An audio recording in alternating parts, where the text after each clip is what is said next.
हमारे एपिसोड की स्टार्टिंग होती है जहाँ पर गैब्रियल ने पिछले एपिसोड में बोला था कि तिजोरी, और वहीं अगले एपिसोड में तिजोरी के बारे में डेविना सोचती हुई कहती है उसकी चीज़ों को आग से बचाकर होटल लाया गया था। मुझे कभी नहीं पता चला कि अंदर क्या है। और वो तभी सामने देखती है निको और वेल आपस में बात कर रहे होते हैं और निको कहता है क्या वे उसे क्रैक कर सकते हैं। वेल कहती है वे उसे ड्रिल से छेद सकते हैं। डेविना बोलती है क्या उसमें कुछ इलेक्ट्रॉनिक है, मैं कोशिश कर सकती हूँ। ये सुनकर गैब्रियल अपनी मुट्ठी जोर से भींचता है और बात काटते हुए कहता है इससे कोई फर्क नहीं पड़ता। वेल गैब्रियल से कहती है बोस। गैब्रियल जो काफ़ी सैड लग रहा होता है और वो बोलता है हमें उसे रिकवर करने की कोई ज़रूरत नहीं है, और वो खड़ा होकर वहाँ से जाने लगता है और जाता हुआ कहता है चलो ट्राइड के सामने अपनी बात रखने पर फोकस करते हैं। पेंट हाउस से जो कुछ भी गया है उसे भूला हुआ मान लो। डेविना ये सुनकर थोड़ी घबराते हुए गैब्रियल की ओर अपना हाथ बढ़ाती है और फिर रुक जाती है और मन में कहती है उस तिजोरी के सामान को आग से बचाने के लिए इतनी मेहनत की और अब वह उसे बेकार मानकर छोड़ रहा है। और वो सोचते हुए टेबल पर अपनी उंगली मार रही होती है। तभी खुद से कहने लगती है अगर कोई चीज़ इतनी ज़रूरी थी कि उसे ताले में रखा जाए तो दुश्मन के हाथ लगने पर वह बेअसर तो बिल्कुल नहीं हो सकती। और वो आगे सोचती है कि शायद मैं उसे वापस ला सकूं, और वो बाहर गार्डन की तरफ आने लगती है जहाँ पर मिक्की घास पर लोटपोट हो रहा था और खेल रहा था। लेकिन डेविना की सोच अभी भी वहीं पर अटकी थी और वो मन में कहती है उनके पास मेरा लैपटॉप भी है, अगर कोई उसे चालू करता है तो तुरंत मेरा सर्वर को पिंग करेगा। अगर नेटवर्क डाउन हुआ तो वह आसपास के किसी डिवाइस से सिग्नल चुरा लेगा और वह कनेक्ट हो गया तो डाटा वाइप से पहले ही वो प्रोटोकॉल बदल कर उसकी लोकेशन मैं पता कर सकती हूँ। लोकेशन ढूंढने के दौरान मेरा डाटा खतरे में पड़ सकता है। लेकिन तभी वो आगे जाती हुई खिड़की की ओर देखती है। गैब्रियल गहरी सोच में डूबा होता है और बोलती है मन में लेकिन अगर ये उसके लिए ज़रूरी है तो ये रिस्क उठाना सही होगा। हम गैब्रियल को देखते हैं जो खिड़की के पास दुखी और तनाव में खड़ा होता है और मन में कहता है सब चला गया इतना सब करने के बाद भी। तभी फ़ोन बजता है। स्क्रीन पर हम नाम देखते हैं। गैब्रियल का चेहरा उतर जाता है और वो फ़ोन उठाता है और कहता है अंकल। और द डॉन उधर से गुस्से में कहता है ये एक्सपेंस रिपोर्ट, मतलब ये खर्चे का हिसाब क्या भला है। बार्सिलोना के लिए प्राइवेट जेट और स्पेन के रास्ते तो हम गैर कानूनी काम भी नहीं करते ना कुछ भेजते हैं। गैब्रियल कहता है वो माल भेजने के लिए नहीं था। द डॉन अपने टब में किसी तरह का तेल डालते हुए और एक बेपरवाह अंदाज में कहता है मुझे मत बताओ कि। गैब्रियल कहता है हमें एक थ्रेट खत्म करने का एक छोटा सा मौका मिला था इसलिए हम वहाँ गए। द डॉन आगे कहता है सी, इसलिए मैंने तुम्हें इमीडिएटली ग्लेशियन के बारे में नहीं बताया, वो तुम्हारा कंसर्न है ही नहीं। गैब्रियल कहता है कोई भी व्यक्ति जो माइकी यानी मेरी फैमिली के पीछे आएगा वो मेरा कंसर्न है और आपकी भी होनी चाहिए। डाडोन नाने के पानी को छूते हुए और ठंडेपन से कहता है उसने मेरे खिलाफ अपना मौका गवा दिया है और वह दोबारा कोशिश नहीं करेगा। डाडोन आगे कहता है उसे बाकी फैमिलीज को वीक करने दो, जब वो आपस में लड़कर खत्म हो जाएंगे तब हम बीच में कूदेंगे और उनके सारे एरिया पर कब्जा कर लेंगे। गैब्रियल कहता है मेरे पास ये मानने की वजह है कि पेंट हाउस पर हुए हमले के पीछे भी वही था। ये सुनकर डाडोन को गुस्सा आ जाता है और वो दांत पीसते हुए कहता है तो क्या वह एक ही समय में बार्सिलोना और लियोन में था। अपनी नाक घुसाना बंद करो, के साथ हमारे बिगड़े हुए रिश्तों को फिक्स करो, लेकिन ब्रिक्सों के इस छोटे मोटे से ड्रामा को चलने दो, ये मेरा ऑर्डर है। ये सुनकर गैब्रियल थोड़ा सैड हो जाता है पर वो कुछ नहीं बोलता है वेरी वेल, बहुत अच्छा। डोन एक स्माइल के साथ जैसे वो जीत गया हो और बोलता है बहुत अच्छे, और गैब्रियल अब से कोई फालतू के महंगे खर्चे नहीं होने चाहिए। गैब्रियल कहता है बिल्कुल अंकल। सीन शिफ्ट होता है। गैब्रियल अपने कमरे में ब्रिक्सों की फोटो दीवार पर लगा रहा होता है। अपने एक ब्लैक ओरे के साथ स्लो वॉइस में कह रहा होता है मैं बहुत ही सावधानी के साथ काम करूंगा। यानी वह डोन की बात तो मान रहा है लेकिन ब्रिक्सों को अपने तरीके से ही हैंडल करेगा। सीन शिफ्ट होता है उसी दिन शाम को मिक्की के रूम में। मिक्की जो अपना डियोरमा मॉडल बना रहा होता है और रोशनी के साथ खेल रहा होता है। मिक्की कहता है लाइट को थोड़ा लेफ्ट करो, लेफ्ट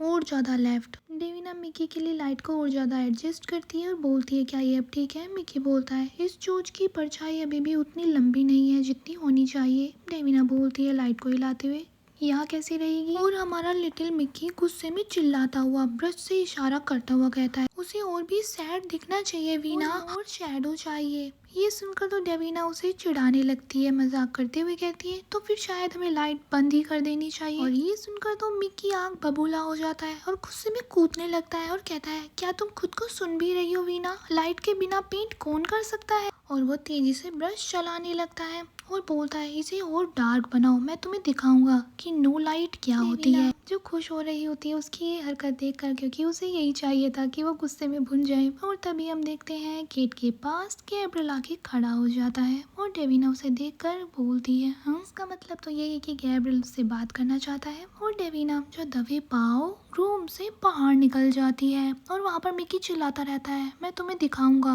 लाइट के बिना कैसी लगती है पेंटिंग। और वो रूम का गेट बंद कर देती है और बाहर आकर गैब्रियल से कहती है यस। गैब्रियल बोलता है थोड़ी उलझन भरे चेहरे के साथ डेविना। डेविना घबरा जाती है, उसे वही रात याद आने लगती है जब वो दोनों बहुत ज्यादा करीब थे। और वो मन में सोचती है ये सब बहुत जाना पहचाना, बहुत फैमिलियर लग रहा है, पिछली बार जब हम दोनों इसी हॉलवे में थे। ये सोच कर तो डेविना ब्लश करने लग जाती है और फिर अपना गला साफ करते हुए खुद को संभालती है। और वो कहती है गैब्रियल से नजर मिलाए बिना क्या आपको कुछ चाहिए था। गैब्रियल बोलता है मैं कुछ घंटों के लिए बाहर जा रहा हूँ। ये सुनकर डेविना उसकी ओर देखती है और बोलती है घबराती हुई क्या मैं कुछ। और गैब्रियल उसकी बात काटते हुए कहता है मैं उस बारे में बात करने नहीं आया हूँ। और आगे कहता है मैंने प्रॉमिस किया था कि जब हालात थोड़ी सी शांत हो जाएंगे तब हम बात करेंगे। लेकिन डेविना उसकी ये बात सुनकर मन में कहती है उसने अपना माइंड चेंज कर दिया है। और तभी गैब्रियल को देखते हैं जिसका चेहरा बहुत शर्म से लाल और आंखों में घबराहट और शरीर में एक अजीब सा तनाव दिख रहा होता है। और वो अपनी प्यारी सी आंखों से डेविना की ओर देखता हुआ कहता है मुझे यकीन नहीं है कि मैं और ज़्यादा लंबे समय तक इंतज़ार कर सकता हूँ। और डेविना ये सुनकर एक लंबी सांस लेती है और बोलती है नज़र हटाते हुए मैं समझती हूँ। और अपने मन को शांत करके उसकी नज़रों में देखते हुए कहने लगती है पार्टी में मैंने आपकी वाइफ का मैटर उठाया, उसके लिए मैं माफ़ी चाहती हूँ, वह गलत था, मैंने अपनी लाइन क्रॉस कर दी थी।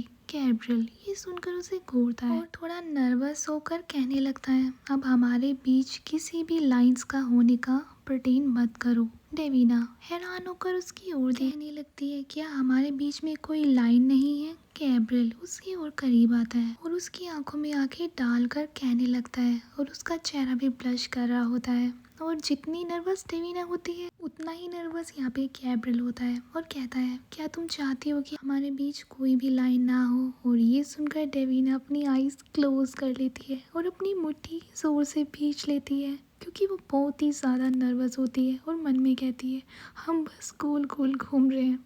मैं इस नोट नोइंग वाली चीज़ों से बहुत ज़्यादा टेंस हो रही हूँ और बहुत तंग आ चुकी हूँ। वेल गाइस इस फेज में तो सभी आ चुके होते हैं जिसमें कोई कन्फेस ही नहीं करना चाहता कि एक्चुअली चल क्या रहा है। यहाँ पर डेविना गट्स लेके आती है कहीं से और अपनी आंखें खोल कर बट वो उसका चेहरा नहीं देखती है और पसीने आ रहे होते हैं और घबराहट के साथ कहने लगती है कि मैं रिस्क उठाकर अपने आप को एम्बैरेसिंग फील करा के बस मैं सीधी बात करूंगी।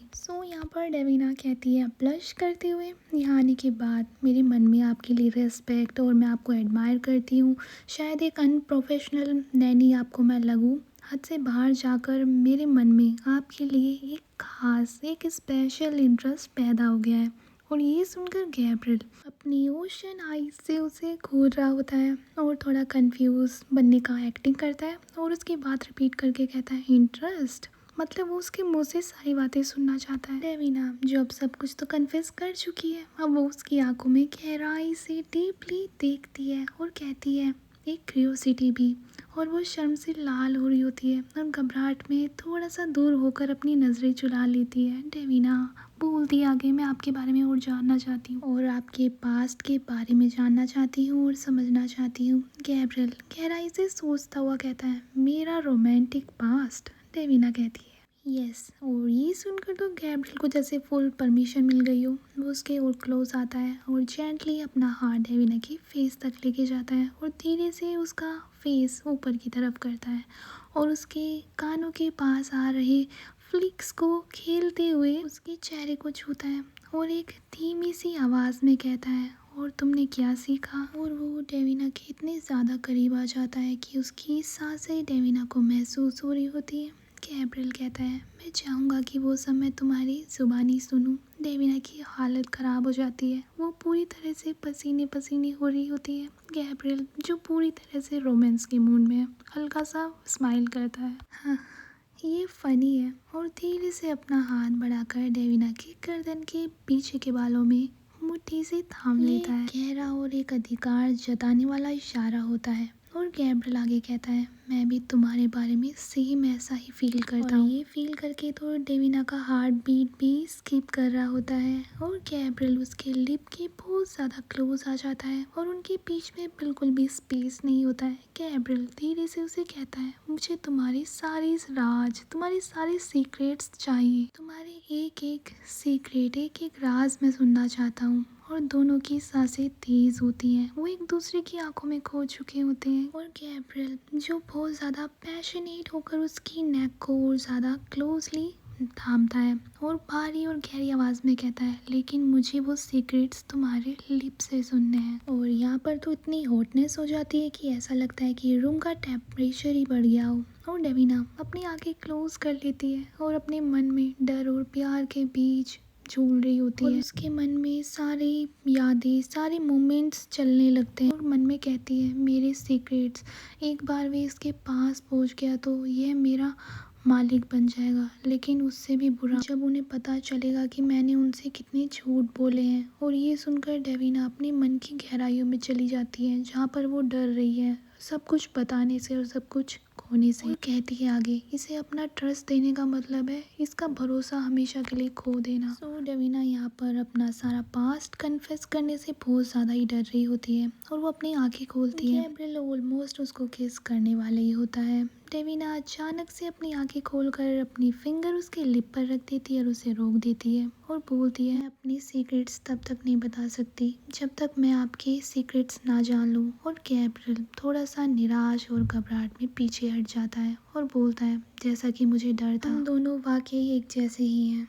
और वो अपना चेहरा दूसरी ओर मोड़ लेता है, जैसे उसने भी हार मान ली हो। और डेविना उसे देखती है, और उसके चेहरे पर दुख और परेशानी साफ झलक रही होती है। डेविना मन में कहती है, अगर हम में से कोई भी पहला कदम उठाने और भरोसा करने की हिम्मत नहीं जुटा सका, तो ये रिलेशन शुरू होने से पहले ही ख़त्म हो गया। हॉल में बहुत ज़्यादा ही शांति होती है, दोनों बहुत पास होकर भी काफ़ी दूर होते हैं, और एक दूसरे को बस दूर से ही प्यार से देखते रहते हैं। और गैब्रियल उसे अकेला छोड़कर वहाँ से चला जाता है। डेविना जो मन में सोच रही होती है, ये सही फैसला है तो फिर मेरा दिल इतना क्यों दुख रहा है। हमारे साथ ना होने के लाखों कारण हैं, यानी कि नियम क्लियर है, काम के दौरान रोमांस की कोई जगह नहीं है। और अगर एक साल भी खत्म हो जाए तो भी गैब्रियल ऐसा ही रहेगा, दबदबा बनाने वाला, चैलेंजिंग और उम्र में बड़ा। और वो अपने आप को समझाने लगती है और टोकती हुई कहती है, वेल ठीक है, वह उतना भी बड़ा नहीं है, लेकिन वह बहुत ज़्यादा ओवर बेयरिंग है, रूबीला है, गुस्सा दिलाने वाला है, और फैसले लेने वाला, एंड प्रोटेक्टिव भी। और वो निराश होकर अपना सिर दीवार में मारने लगती है, और खुद को संभालो डेविना, वह एक माफिया आदमी है, उस जिंदगी में वापस नहीं जा सकती मैं।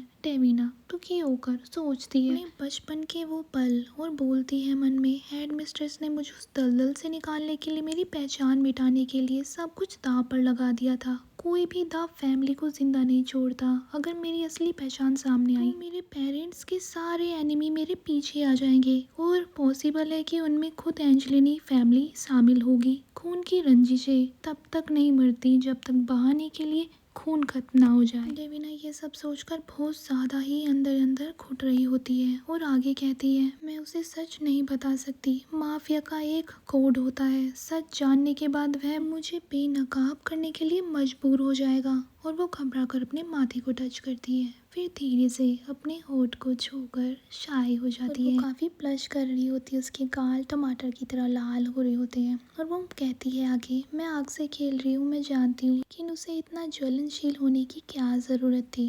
साफ साफ उसके कहने का मतलब यही होता है कि वो इतना आग लगाकर क्यों गया। और इतना जुनून और उसका प्यार दोनों ही उसे जला सकते हैं। दूसरी ओर हमारे गैब्रियल का भी बुरा हाल होता है और रात का टाइम होता है। एडम और गैब्रियल रोड पर चल रहे होते हैं। एक प्यारा सा चांद सामने निकला होता है। एडम अपना चश्मा नीचा करते हुए गैब्रियल की ओर देख कर कहता है, सो कैसा रहा, मतलब डेविना के साथ कन्वर्सेशन कैसी रही। और ये सुनकर तो बेचारा गैब्रियल के रंग ही उड़ जाते हैं और वो बोलता है, मैं इस बारे में बात नहीं करना चाहता। एडम, ओ यानी कुछ अच्छा नहीं रहा। गैब्रियल उदास चेहरे के साथ आगे बढ़ जाता है। एडम भी उसकी हालत देखकर थोड़ा घबरा जाता है और गैब्रियल उदास होकर कहता है, इतना सब कुछ होने के बाद वह अब भी मुझ पर ट्रस्ट नहीं करती। ये सुनकर एडम उसे छेड़ता हुआ कहता है, हाँ, और तुमने तो उस पर अपना सब कुछ सौंप कर भरोसा कर लिया है ना। गैब्रियल घबरा कर मैं एडम भी उसके होठों पर उंगली रख देता है जिससे वो आगे कुछ ना बोल सके, जैसा डेविना ने किया था। अब एडम बोलता है, मुझे पता है तुम क्या कहोगे, तुम किसी पर भी पूरी तरह से भरोसा नहीं कर सकते, मैं समझता हूँ। वो गैब्रियल को घूरता हुआ कहता है, लेकिन तुम भरोसा करने के लिए किसी को फोर्स भी नहीं कर सकते। ये सुनकर हमारा उदास गैब्रियल अपने बालों को पीछे की तरफ करता है, टेंशन में बोलता है, मैं जानता हूँ। और वो एक ठंडी सी आह भरता है और उदास होकर बोलता है, मिक्की के खातिर डेविना सब कुछ नहीं जान सकती। मैं मिक्की को खतरे में नहीं डालूंगा, नो मैटर कितना मैं ये सब चाहूँ। और वो बात अपनी अधूरी छोड़ देता है। एडम पीछे से उसका हौसला बढ़ाने के लिए उसके शोल्डर पर हाथ रखता है और बोलता है,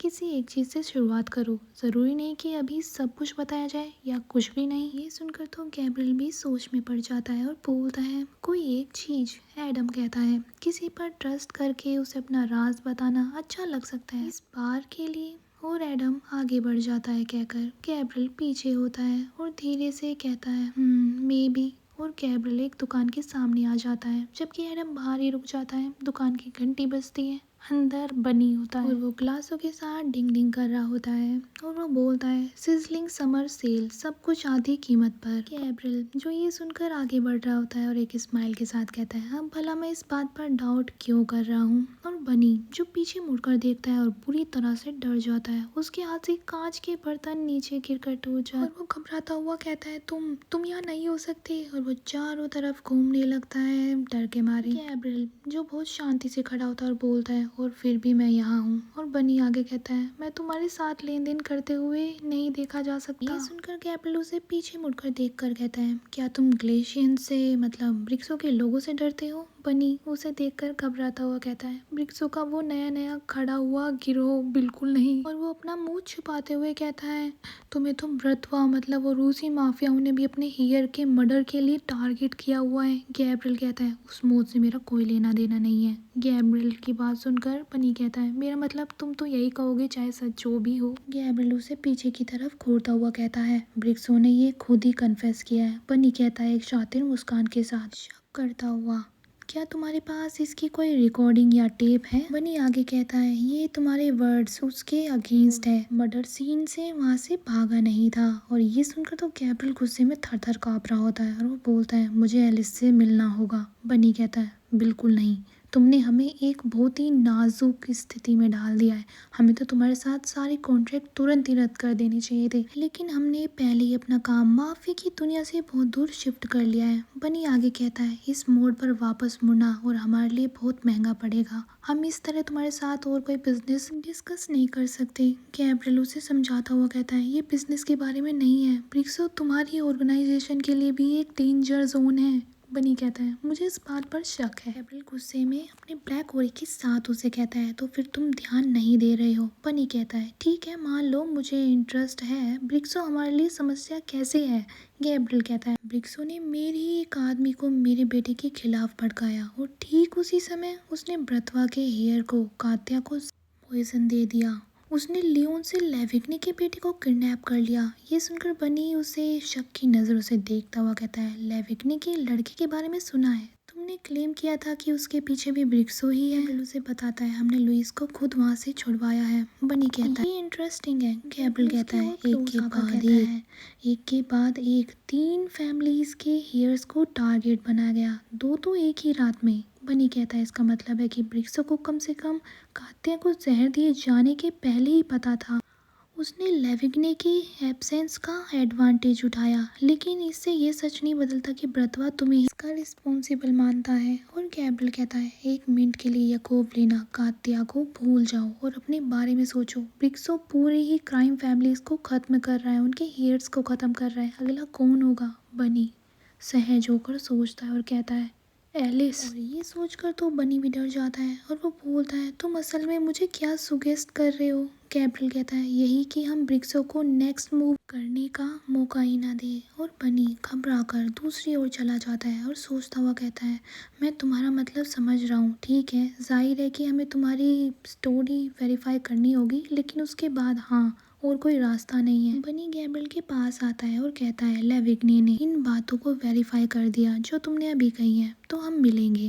गैब्रियल कहता है, एलिस से कह देना कि हमारा फ़ोन का वेट करे। और गैब्रियल जाने लगता है। ये सुनकर तो पीछे बनी तेज से चिल्ला रहा होता है और बोलता है, इसका मतलब ये नहीं है कि हम दोनों एलाइज हैं, हम दोस्त नहीं हैं। गैब्रियल वहाँ से जाता हुआ पीछे टर्न करके उसे देखता है और एक माफी स्माइल के साथ कहता है, बस तब तक जब तक हम दोनों एनिमी नहीं हैं। सीन शिफ्ट होता है नेक्स्ट डे, जहाँ पर लेविग्ने और गैब्रियल की मीटिंग है और दोनों बच्चे भी मिल रहे होते हैं। और मिकी कहता है उसे देखकर, तुम्हारे पापा कैसे हैं? लुइस कहता है, वे बहुत थके हुए हैं, मम्मा कहती हैं कि वो जल्दी जाग जाएंगे।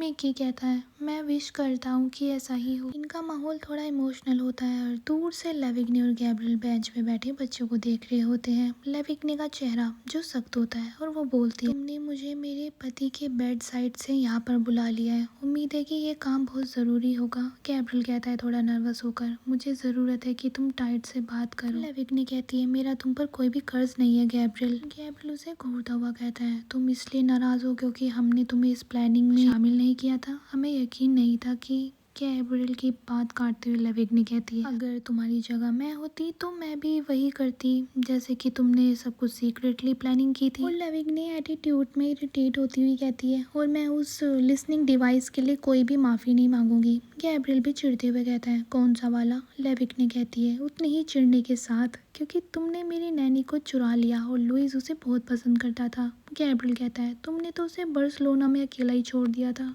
लेविग्ने कहती है, वो स्पेनिश में फ्लुएंट है, वो संभाल लेती। वेल, असली समस्या क्या है? गैब्रियल कहता है, मुझे लगता था कि हमारे बीच एक आपसी अंडरस्टैंडिंग है।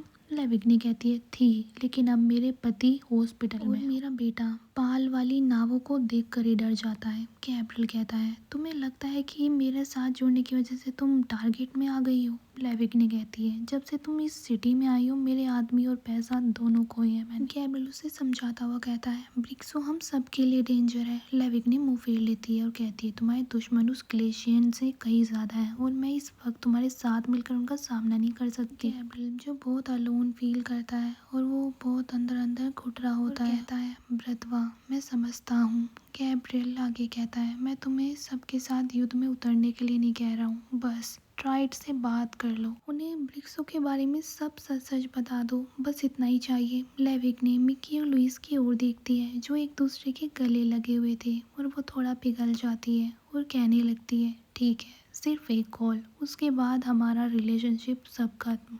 सो गाइस, इसी के साथ ये एपिसोड यहीं पर एंड हो जाता है। आपको कौन सा पार्ट अच्छा लगा कमेंट में ज़रूर बताना। Thank you so much, bye.